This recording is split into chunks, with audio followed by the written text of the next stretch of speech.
Hello, and welcome to Autographaroo. I'm Bill Thompson, your host, and I'm very pleased today to introduce you to our special guest, best-selling author Brad Meltzer, who's here to talk about his newest book, Heroes for My Son. Let me tell you about Brad Meltzer. Brad Meltzer was raised in Brooklyn and Miami, later graduating from the University of Michigan and Columbia Law School. Writing books was not an instant success for Brad, though. His very first novel was rejected by 24 publishers. Luckily for us and for him, though, his second book, The 10th Justice, became a New York Times bestseller.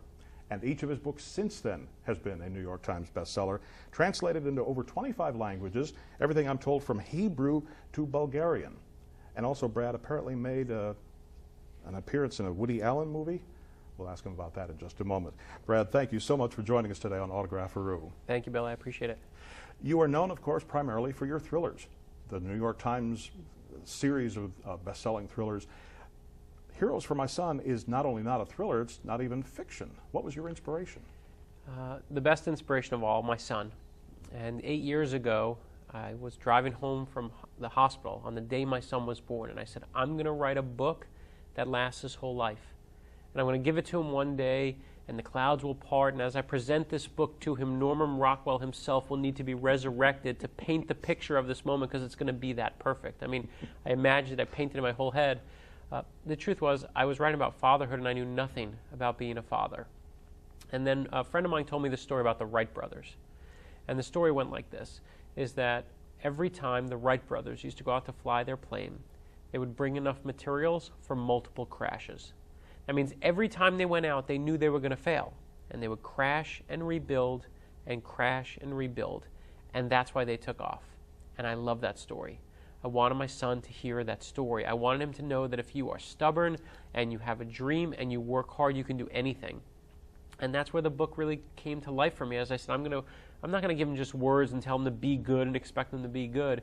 I'm going to give him proof, absolute proof, that anything is possible. And I'm going to do it with these stories of great people like Jim Henson, Rosa Parks, Mr. Rogers. And that's where Heroes for My Son really came about. Yeah, I want to get into in a moment how you chose some of these people, but the thing that amazes me is that, I mean, lots of us, I even come up with a good idea now and then when I'm in the car, but it usually goes away by the time I get home, park the car, go back in the house. The idea kind of evaporates. What I'm amazed by is that you not only had this wonderful idea, but acted on it and actually began working on it right away.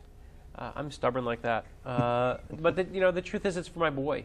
I mean, I've now had a daughter and another son. It's for them. And as any parent knows, my to-do list evaporates as quickly as anyone else's. I can't remember where I put my keys, when I'm holding them, all the same stupid, dumb, cliche garbage. But for my kids, anything. I remember I sat at a Wiggles concert once.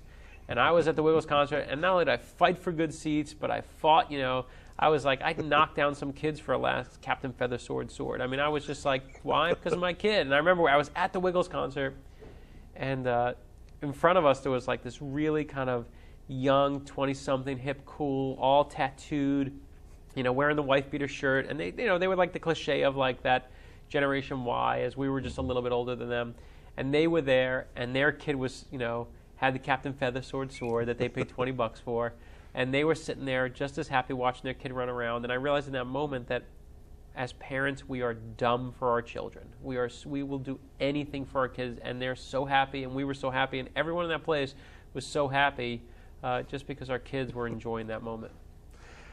Now, you had said that hard work and ordinary people are some of the key hallmarks of what you consider a hero. What kind of criteria did you apply in choosing? There's 52 people in this book, right? Yeah, I actually didn't go and say, well, they got to have this much determination and this much sensitivity and this much helping people and this much what.